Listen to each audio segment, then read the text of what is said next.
কেকে এডুকেশনাল সোসাইটির উদ্যোগে সারা রাজ্য জুড়ে শুরু হয়েছে বেঙ্গল ট্যালেন্ট সার্চ এক্সামিনেশন 2025।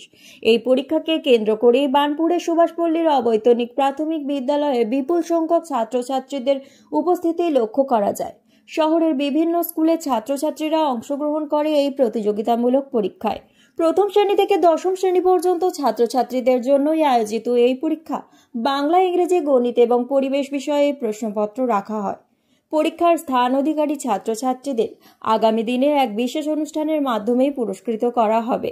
পরীক্ষার আয়োজকরা জানান, বর্তমান সময়ে ছাত্রছাত্রীদের মোবাইল থেকে দূরে রেখে তাদের মেধা এবং মনোবল এবং শিক্ষাগত দক্ষতাকে বাড়ানোই এই উদ্যোগের মূল লক্ষ্য।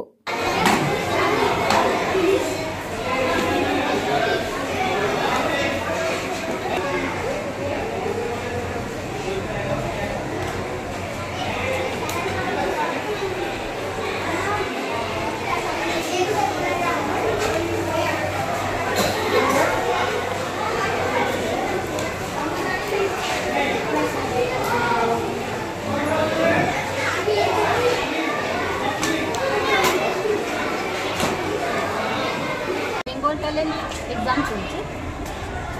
এই এক্সামে আমাদের ক্লাস 1 থেকে 10 পর্যন্ত আমাদের স্টুডেন্টরা পার্টিসিপেট করছে। তো এই এক্সামের আমাদের মূল লক্ষ্য হচ্ছে স্টুডেন্টদের মোবাইল থেকে সরিয়ে এনে বইয়ে মুক্ত করা।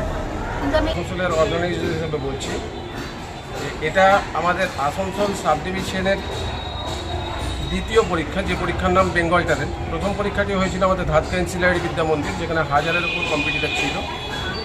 এবং দ্বিতীয় পরীক্ষা যেটি হচ্ছে সুভাষপল্লী অবৈতনিক প্রাথমিক বিদ্যালয়, এখানে 300 বা 350 কাছাকাছি স্টুডেন্ট আছে।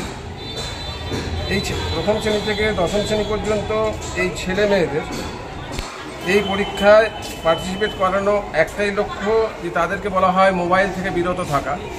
কিন্তু মোবাইল থেকে বিরত থাকা মানে 1 থেকে 8 পর্যন্ত যতটুকু তাদের দরকার ততটুকুই মোবাইল ইউজ করুক। বাকি টাইম তারা যদি মোবাইল ইউজ না করে, তাহলে মনে হয় তাদের পড়াশোনার ক্ষেত্রে তাদের যে মানসিক উদ্যম।